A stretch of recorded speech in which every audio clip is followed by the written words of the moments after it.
El mundo cambia. El creciente protagonismo de la desinformación, la saturación de contenidos y la pérdida de interés y confianza en la información hacen al periodismo más importante que nunca. En este contexto, la Fundación Luca de Tena da un paso adelante con una nueva visión. Hablamos con Rafa Sañudo, creador de la nueva imagen de la Fundación. Cuando se montó, y quien lo montó con una idea inicial que no era esta, sino que era el apoyar, digamos, a viudas o gente que se había quedado huérfana, etcétera, de periodistas. O sea que ya hay un punto de partida que es reforzar de alguna manera y proteger a la gente que trabaja en este gremio, ¿no? A la gente que trabaja en el oficio de periodista. Bueno, y eso ha ido evolucionando y yo creo que hay un nuevo papel de alguna manera para la Fundación, que es un poco lo que estáis haciendo con el Laboratorio de Periodismo, y eso nos va a llevar un poco a hablar del concepto de marca que hemos desarrollado, ¿no? O sea, al final tienes por un lado la Fundación y tienes por otro lado el laboratorio, pero están íntimamente relacionados o imbricados, ¿no? Entonces, cuando vinisteis a verme, me contasteis un poco el problema. Yo, la primera imagen que, en mi caso, normalmente suena casi mal, pero la primera idea suele ser la buena. Inmediatamente me surgió el tema del yin y el yang, ¿no? El blanco y el negro, pero muy relacionados entre sí. Ese blanco y negro, a su vez, a la hora de pensar en desarrollar la marca, tenía otra razón poderosa de ser, que era el origen, digamos, del periodismo, era en blanco y negro, ¿no? La prensa era blanco y negro. Y eso nos llevó también al color crema, un poco porque el papel de periódico tampoco nunca ha sido un blanco puro. Entonces, de alguna manera, todos esos son elementos que yo me fui anotando al principio de cara a intentar dar con una metáfora visual que sintetizase todo lo que necesitabais en un solo icono, marca, pictograma, logotipo, ¿no? Ese fue el origen. Y entonces aquí hay muchos elementos que entran en juego. Pienso Laboratorio de Periodismo y Fundación Luca de Tena, más o menos, si te pones a contar las letras, fíjate que no lo he hecho, pero intuyo o pienso que deben estar en un número parecido. Y para mí tenían que ir juntos desde el principio. Era una cosa que os decía, decir, yo imaginaba la web 3/4 partes de la Fundación y una franja de 1/4 parte del laboratorio, pero que si tocas sobre el laboratorio se ampliaba y 3/4 partes eran laboratorio y 1/4 parte, o sea, que estuvieran siempre relacionadas.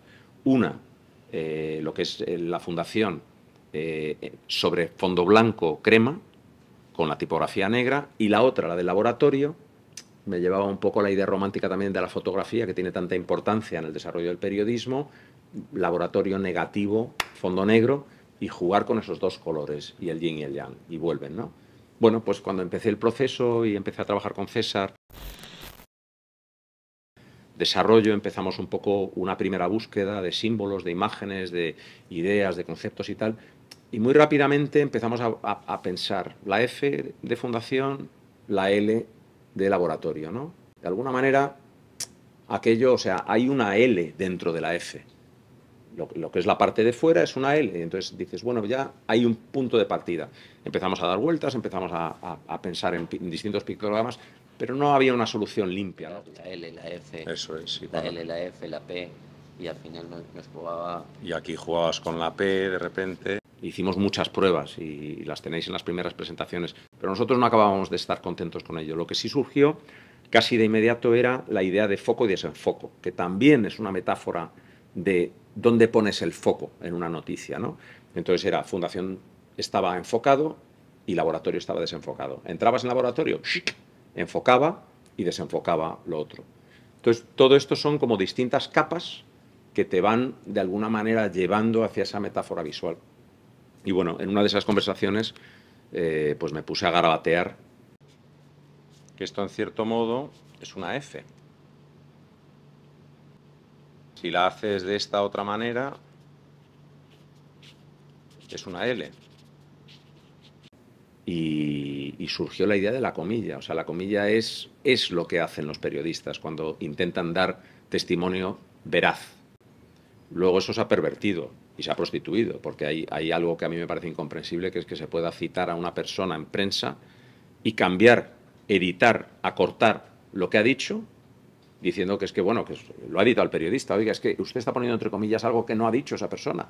Pero bueno, nos parecía que el entrecomillado de alguna manera, si hubiera que dar con un símbolo tipográfico y a su vez tipografía es otro elemento importantísimo del trabajo que nos encargáis. A mí me parecía que el logo que creásemos y el pictograma que creásemos tenía que estar muy anclado en la tipografía, porque eso es el medio, de alguna manera, ya sea escrito, ya sea hablado por radio o ya sea con imagen, pero la palabra es lo que de alguna manera manda, ¿no? Entonces, bueno, empezamos un poco con esta idea de la comilla y muy rápidamente la comilla, ¿sabes? Abres y cierras comillas, la puedes girar y empezó a encajar el puzzle. O sea, realmente son como dos piezas de un puzzle que encajaron casi automáticamente, ¿no?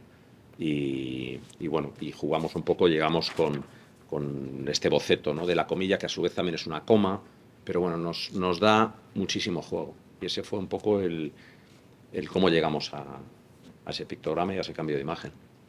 Y precisamente las comillas, como dices, más allá del uso que pueda darle, efectivamente se le puede dar un uso malintencionado si omites parte y quitas contexto. Sí. Pero sí representan de algún modo la objetividad, ¿no? El intento de objetividad, el intento de decir, oye, yo no me invento una noticia, he ido a hablar con esta persona, ha dicho esto y lo dejo aquí reflejado, no lo digo yo, lo dice él y lo pongo entre comillas, ¿no? Entonces nos parecía que esta era una manera como muy limpia de dar con la imagen. Luego ya empezamos a... Esto es una idea, por ejemplo, que le robo a mi amigo Rodrigo Sánchez, que fue director de Arte del Mundo, del Magazine y de Metrópolis, hacia las portadas. Él siempre dio un uso muy grande, de repente, a elementos tipográficos en sus diseños, ¿no? Y ahí, pues hablando con Rodrigo, me acuerdo que le comenté esta historia de decir, oye, utilizar de repente ya el elemento prismado a un tamaño descomunal. Esa era un poco la idea, ¿no? Y luego también el utilizar este elemento grande, de repente tú puedes abrirlo y meter imagen aquí dentro, ¿no? Bien, ¿no? Como, Sí. como apoyo, como... Te sirve como marco para meter fotos, te sirve como elemento de alguna manera gráfico, decorativo, para 1000 usos que vais a tener dentro de la fundación. Viene una charla, viene alguien a hablar o lo que sea y hay que hacer invitaciones, hay que hacer roll-ups, o sea, ¿cómo lo adaptas? ¿Cómo le das desarrollo? ¿No? Y eso todo está en el manual. Pero bueno, y luego la otra pata muy importante no solamente es la tipográfica, he hablado antes de la parte de vídeo, de fotografía, etcétera. O sea, la parte fotográfica es fundamental y ahí hay un problema y aquí se trata de hacer de necesidad virtud. El problema es que vosotros, por el tipo de fundación que es y el presupuesto que maneja, que me imagino que es muy ajustado, pues no puedes estar comprando fotos de altísima calidad o encargando reportajes fotográficos a primeras espadas porque no te da. Entonces vais a tener que estar recogiendo fotos de un montón de sitios, cada una hecha con una cámara distinta, en unas condiciones diferentes, con una iluminación distinta, tal, y todo va a quedar muy dispar. Entonces digo, bueno, pues ¿por qué no intentamos buscar un tratamiento a esas fotos que siempre sea el mismo para que podamos unificar todas, las buenas y las malas, y las igualemos en un punto que le dé un barniz? Entonces me empecé a acordar del trabajo de Alberto Corazón con Austral, esa especie de ampliación, digamos, de puntos de cuatricromía, que era espectacular de bonito.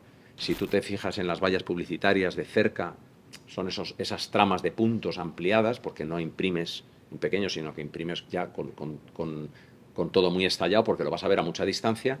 Y eso es un efecto gráfico pues muy bonito y tiene un punto retro también, que yo creo que también hace eco de ese de papel crema que habíamos hablado, ¿no?, al principio. Y con eso un poco completamos el círculo a nivel imagen de lo que os acabamos presentando y de lo que luego ya acabó siendo el manual de identidad, que creo que estáis a punto ya de lanzar.